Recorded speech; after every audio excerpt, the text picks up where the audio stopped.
Mapya yaibuka, mashabiki wagomea uteuzi wa Arajiga kuchezesha dabi.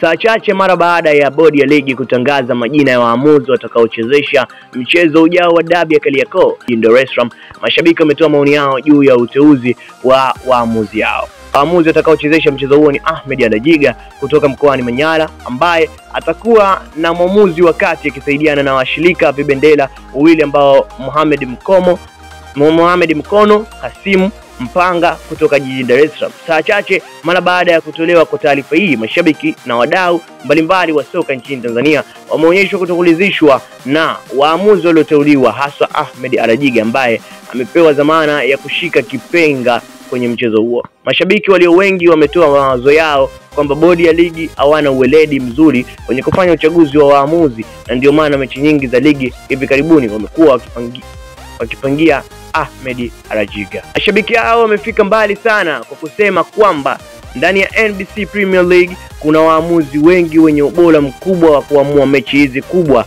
lakini bodi ya ligi wameamua kuwafungia vioo na kumpa kipaumbele Arajiga kwenye mechi nyingi za dabi ambazo zimepigwa kwa msimu huu hivi karibuni. Bodi ya ligi wanatakiwa kutoa nafasi kwa waamuzi wengine ili kuwajenga uzoefu na mechi kubwa kama hizi za dabi kwa manufaa makubwa ya taifa kwa ujumla. Ahmed Arajiga amekuwa bora sana, lakini hii haiwezi kuwa sababu ya yeye kupewa mechi nyingi za dabi kuliko waamuzi wengine. Hoja za mashabiki hawa ziko wazi sana na zinalenga kutengeneza waamuzi bora ambao wanaweza kufika daraja la Arajiga, ili kitu ambacho kitakuwa ni faida kubwa kwa taifa, lakini pia kwenye swala zima la mpira wa miguu. Je, kutokana na maoni haya ya mashabiki wa soka, unahisi bodi ya ligi wamefanya kitu sahihi kuwateua waamuzi hawa kuelekea kwenye dabi?